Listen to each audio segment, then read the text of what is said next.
The winter wind cut through the streets of Chicago like a blade, carrying the smell of snow and distant traffic. Lily pulled her thin jacket tighter around her shoulders as she stood in front of the tall iron gates of a mansion in Lincoln Park. The house looked unreal, warm lights glowing behind massive windows, everything calm and safe, the exact opposite of the hunger twisting in her stomach. She hadn't eaten properly in 2 days. Pride had already been swallowed by survival. She raised her hand and pressed the intercom button, her fingers shaking. For a moment, there was only silence. Then a deep voice answered, sharp and impatient. Yes. Lily swallowed hard. Sir, I'm sorry to bother you. I was wondering, can I clean your house for a plate of food? Inside the mansion, Robert Hayes frowned. As the founder of a multi-million-dollar real estate empire, he was used to people asking him for things, money, favors, opportunities. But this was different. He almost dismissed her immediately. The city was full of scams, and he had learned long ago not to trust strangers. With a sigh, he tapped the camera feed on his tablet to see who stood outside his gate. The moment her face appeared on the screen, his breath caught. The young woman standing there was pale from the cold, her dark hair tied back messily, her eyes tired, but those eyes stopped him cold. They were the same shade of hazel he saw every night in his memories. The same eyes as the woman he had loved once, and the child he had lost. Robert's hand hovered in the air, frozen. For a brief second, the past rushed back with painful clarity, hospital hallways, unanswered phone calls, a baby he never got to hold. He shook his head, telling himself he was imagining things. It had been over 20 years. This was impossible. Still, something inside him refused to turn her away. The gates slowly opened with a metallic sound. Lily jumped slightly, surprised. She stepped forward hesitantly, unsure if this was real or if she would be chased away at any moment. A few minutes later, the front door opened, and Robert stood there, tall, well-dressed, his expression unreadable. "Come in," he said simply. The warmth inside hit Lily instantly. The house smelled of polished wood and fresh coffee. She kept her eyes down, afraid that one wrong move would send her back into the cold. "I can clean anything," she said quickly. "Floors, windows, bathrooms. I won't take much time." Robert studied her quietly. Every small detail unsettled him. The familiar curve of her face, the way she avoided eye contact, the quiet strength beneath her exhaustion. "You can start with the living room," he replied. As Lily worked, she moved with care, as if afraid to disturb the silence. She cleaned what was already spotless, grateful just to be inside. From the hallway, Robert watched her without realizing it, his thoughts tangled. He told himself he was being foolish. Yet the more he looked at her, the stronger the feeling grew. This was not a coincidence. For the first time in years, the walls Robert had built around his heart began to crack. And Lily, unaware of the storm she had awakened, kept cleaning, believing she was working for a meal, not knowing she had just stepped into the center of a life-changing truth. Lily finished cleaning the living room just as the sky outside darkened into evening. She stood still for a moment, unsure what to do next, clutching the cleaning cloth in her hands. In places like this, rich and perfect, she had learned not to assume kindness would last.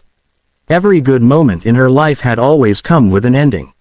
Robert cleared his throat. "That's enough for today," he said, his voice calmer than before. "You must be tired." Lily nodded quickly. "Yes, sir. Thank you for the chance." She hesitated, then added softly, "I can leave now, if you want." Something about her words struck him. Leave now. As if being sent away was the most natural thing in the world. Robert gestured toward the dining room instead. "No. You said you were hungry. Sit down." Her eyes widened slightly, but she obeyed, perching on the edge of the chair like she didn't quite belong there. When the food arrived, a simple but warm meal, Lily stared at it for a second before eating slowly, politely, savoring every bite. Robert watched her in silence, pretending to check his phone while actually studying her every movement.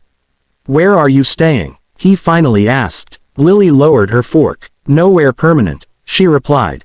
"Shelters when I can. Sometimes. Nowhere." The answer tightened his chest. He leaned back, rubbing his temple. "Family." She shook her head. "I grew up in foster homes. My mother disappeared when I was very young. I don't remember my father at all." The words landed like a blow. Robert's mind raced. connecting pieces he had spent decades trying to forget. The timelines matched too closely. The age, the city, the ache he had carried since losing contact with the woman he loved and the child he was told he would never see again. "Do you know your mother's name?" he asked carefully. "Emma," Lily said. "Emma Collins." Robert's hand tightened around his glass. That was the name. There was no denying it now. The room felt smaller, the air heavier. He stood abruptly and turned toward the window, struggling to steady his breathing. Lily looked alarmed, afraid she had said something wrong. "I'm sorry," she whispered. "If I shouldn't have." "No," he interrupted gently. "You didn't do anything wrong." He faced her again, his expression softer, filled with emotions he could barely contain: regret, fear, and a fragile hope. He wasn't ready to tell her the truth yet. Not without certainty, not without proof. But he knew one thing. He could not let her walk back into the cold. "You don't have to leave tonight," Robert said firmly. "I have a guest room. And I could use some help around the house. A proper job, if you want it." Lily stared at him, stunned.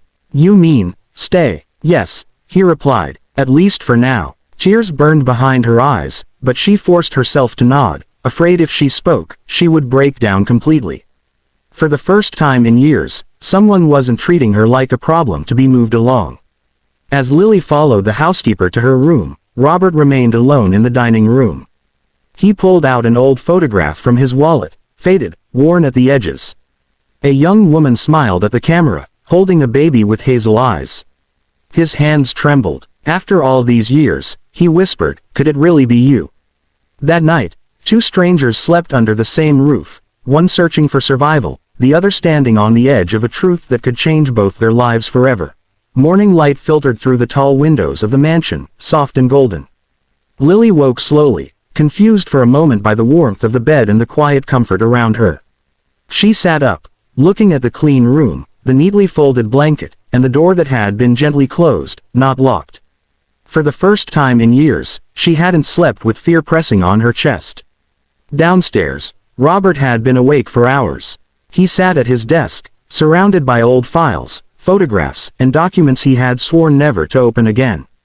The night before, sleep had escaped him. Emma's face, Lily's eyes, and the memories he had buried kept colliding in his mind. He had already made a decision. He needed the truth, no matter how painful it might be. At breakfast, Lily moved carefully, offering to help in the kitchen.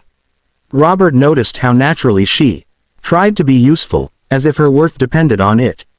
"You don't have to earn your food here," he said gently. She paused, then nodded. "I'm just used to it." That answer hurt more than he expected. Later that day, Robert suggested they talk. They sat in the quiet living room, sunlight reflecting off the polished floor. Lily clasped her hands together, nervous. "Did I do something wrong?" she asked. "No," Robert replied, "but I need to ask you a few questions. Important ones." He asked about her childhood, the foster homes, the last memory she had of her mother. Lily spoke calmly, but her voice trembled when she mentioned being moved from place to place, always waiting for someone who never came back. When she finished, Robert took a deep breath. "Lily, there's something you should know." He stood and walked to the fireplace, picking up the framed photograph he had taken out earlier. He handed it to her. Lily's eyes widened. "That's my mother," she whispered. "I've only seen her in pictures like this." "And the man beside her," Robert said quietly, "is me." The room went silent. Lily looked up at him, shock flooding her face. "That's not possible," she said, standing up.